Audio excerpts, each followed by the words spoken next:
followers of some ancient block god. Yep, the Greeks and Romans had some strange deities, but I think the god of blocks puts them all to shame. You have to revive this dude by flying through his ancient temples or something. It's too stupid for me to really care. Also, the final boss is pitifully easy. Don't worry though, the gameplay is super cool. As I said before, you have to guide these blocks through tight little holes, creating combos and collecting hearts in order to build up a high score. The levels can get really hard, especially the bonus ones, with the Hootzel Bros. So this isn't something you'll be breezing through in an hour. And besides, it's got a survival mode. That's pretty much all you could ever hope for in a game like this. Unfortunately, though, the game loses its charm over time, and the endless mode can only entertain you for so long. That's why this game is placed at number 10. Gunman Clive is a great game at a great price. It's only $2, and it includes a ton of side-scrolling, shoot-'em-up platforming action. The art style is nice, and the western music can get pretty catchy. There are a ton of different areas, weapon power-ups, and tense boss battles. However, there are not a ton of levels. The levels aren't particularly long, and there aren't very many of them to begin with, so this game only takes about an hour to complete. It's fun to go back and play the levels again, but since there are so few, the game gets kind of old quickly. It's only really enjoyable for the first time through, but the only reason you would want this game is because you can fight a robot train. Try finding that somewhere else. With multiple levels, bonus areas, and tons of pinball action, Kirby's Pinball Land is easily the best pinball game on the 3DS. Also, it doesn't just slap Kirby on the cover in order to get it to sell. This game features all kinds of characters and items from the Kirby games that really make it come alive. However, with the use of save states, the challenge really begins to fade, and it can get a little bit repetitive because of this. You can essentially restore every time you die, causing your score to keep getting higher and higher. Just don't use save states, even though they're extremely tempting, and this one will be worth your time. When I first saw Bird and Beans, I thought it looked tremendously stupid, and that it was something I would never throw away $2 for.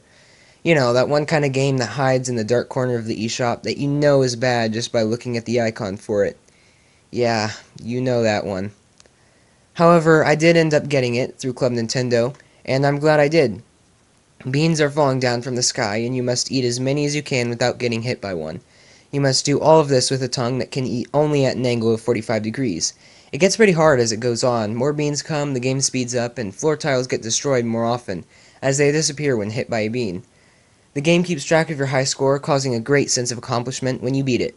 This is one of the few games on the eShop that feels like an arcade game, making it worth the $2, rather than more than $20 worth of quarters you would spend on it if it was an arcade game. Edge looks really simple, and following the trend of most $2 eShop games, it must be really simple, right? Well, actually, it's not. This game has more levels than you can shake a stick at, and when you beat those, go back and look for hidden items to unlock even more. Throw in a ranking system, like the ones in Sonic the Hedgehog games, and you've got some serious replayability. The thing that makes this game so great is that the platforming is excellent. Each level has its own trick, or even multiple tricks, that you must adapt to in order to succeed. The 3D effect would have been nice, though. It's kind of bad. You see, it switches the view from isometric to perspective, which is cool, right? But it's very horribly implemented, because the two pictures don't even overlap, so it gets blurry and it's just a pain to look at, and it hurts very badly. But other than levels, there isn't a whole lot more of this game, and there isn't even much motivation for beating it. It's still nice, though. If you have $2 you don't know what to do with, I would definitely recommend this one. Super Mario Land 2 6 Golden Coins is, honestly, probably one of the best Mario games that I've ever played. It's just awesome. I mean, it boasts awesome platforming, it has fun to replay levels, has traditional Mario action, and one of the best soundtracks I've ever heard. It's got 6 different worlds, each with their own theme for their sets of levels. There's the usual, like underwater and tree, and there are a few new ones, like Macro, a giant house where Mario is the size of an ant, and a giant robot Mario. Well, it's here, trust me. The one thing that holds this game back is the fact that you can't replay boss levels. There are whole levels that lead up to the bosses, so after you beat them, you basically have another level you can't redo. Also, Wario's Castle marks a gigantic difficulty spike of the game. I spent literally hundreds of lives trying to beat that stupid level. Despite this, though, you should still get it. With all this awesomeness in it, you'll enjoy it greatly. Trust me. Steel Diver Sub Wars is kind of interesting. But first, it must be noted that Peppy makes a cameo appearance as the guy who you buy the full version from. It's funny he should show up in this one because it feels a lot like a Star Fox game, only you would be commanding the Great Fox or something instead of a little tiny and simple R-Wing. The single-player missions are alright, but the online multiplayer is where it's at. Now, unfortunately, not very many people play on it very much for some reason, so that's what's keeping it back here at number 4. But if you can find a match, it's really fun. It's really fun to go into battle with other teams to increase your rank, while communicating in Morse code along the way. Yeah, that's right, this game has Morse code. And besides, though, this game is free, and it actually has a lot of content even though it is free.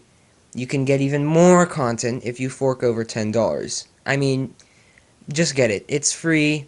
You might as well. If you don't have it, why haven't you gotten it yet? Just get it. It's free. For those of you who don't want to spend $35 on Kirby Triple Deluxe, although you should, it's jaw-droppingly incredible. I'm working on a review for that soon. You can get Kirby's Adventure for only $7. It originally came out on the NES, but the way it plays, looks, and sounds, you'd think otherwise. It's a wonder this thing actually worked on NES. It's just so big and awesome and detailed. Anyways, it's your standard Kirby game. Jumping, floating, eating, all that jazz. It's fun to go back and play, and it's also pretty exciting to try and beat Extra Game, or at least beat your high score for it. Basically, Extra Game is where just the game is a little bit harder, Kirby has less health, and there's no save feature, so it's more of like a hard mode. Want to play Minecraft on your 3DS? Too bad, you can't. No, no, no. That's fake. Trust me, you can't play it on the 3DS. Just get out. The door is there. Alright, I'm sorry, please stay. That was mean. Please stay. You can play SteamWorld Dig, though. This is like a mix between Mario and Minecraft. It's got platforming and such, but you create what the level is while mining for precious minerals and doing some spelunking. Throw in upgrades, replayability, and a challenge at the end to play again, and you've got yourself a darn tootin' good game. I gotta say, though, the final boss is really cool. It wasn't intense or anything, it was actually really low-key. But the boss was kind of unnerving and spooky. It was weird, but cool. Anyways, you should get it, it's a lot of fun.